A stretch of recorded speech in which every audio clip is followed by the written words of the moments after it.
Savol: ba'zilar Rasululloh sallallohu alayhi va sallamning qabrlari oldida duo qilish bid'at deydi. Shu to'g'rimi? Agar bu ish bid'at bo'lmasa, uning qanday odoblari bor?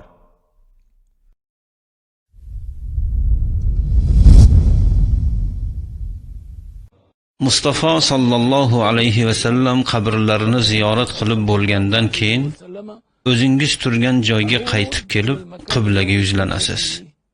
Lekin qabrga orqa tomoningizni qilib olmaysiz. Bu beodoblik sanaladi.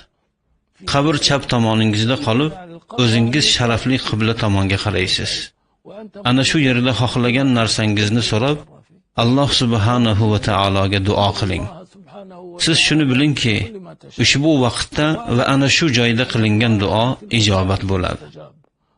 Siz Alloh taologa musaffo qalb va toza niyat bilan vujudingizdan dunyo va uning istaklari hamda hoyu havaslarini chiqarib tashlagan holingizda duo va munojat qiling.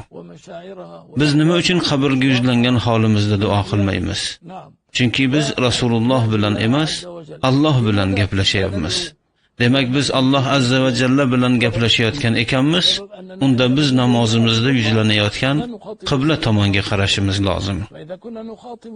Lekin sizni Allohim o'zing kitobingda qaysi bir payg'ambarni yuborgan bo'lsak, Allohning izni ila faqat itoat qilinishi uchun yuborganmiz.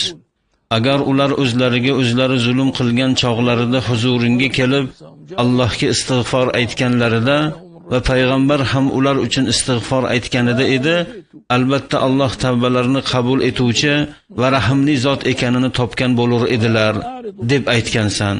Mana men xato va gunohlarimga istig'for aytib, nabiying oldiga keldim. Men senga murojaat etib so'rayman: ey Robbim, sen meni ushbu kishining huzurida o'z fazli marhamating bilan gunohlarimni kechir va ayblarimni berkit deb aytishingizning hech bir xato joyi yo'q. So'ng siz xayolingizga kelgan narsani so'rab Allohga duo qiling.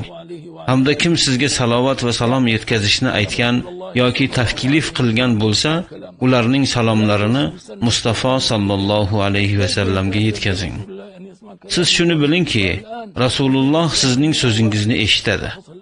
Shuncha odam salom aytayotgan bo'lsa-yu, Rasululloh mening so'zimni qanday eshitadi degan shaytoniy xayol sizni vasvasa qilmasin. Oxirat hayotidagi so'zlashish o'lchovlari bizning ushbu dunyoyimizdagi gaplashish o'lchovlaridan farq qiladi. Ular boshqa-boshqadir. Alloh azza va jalla u kishiga so'zlashish imkonini beradi.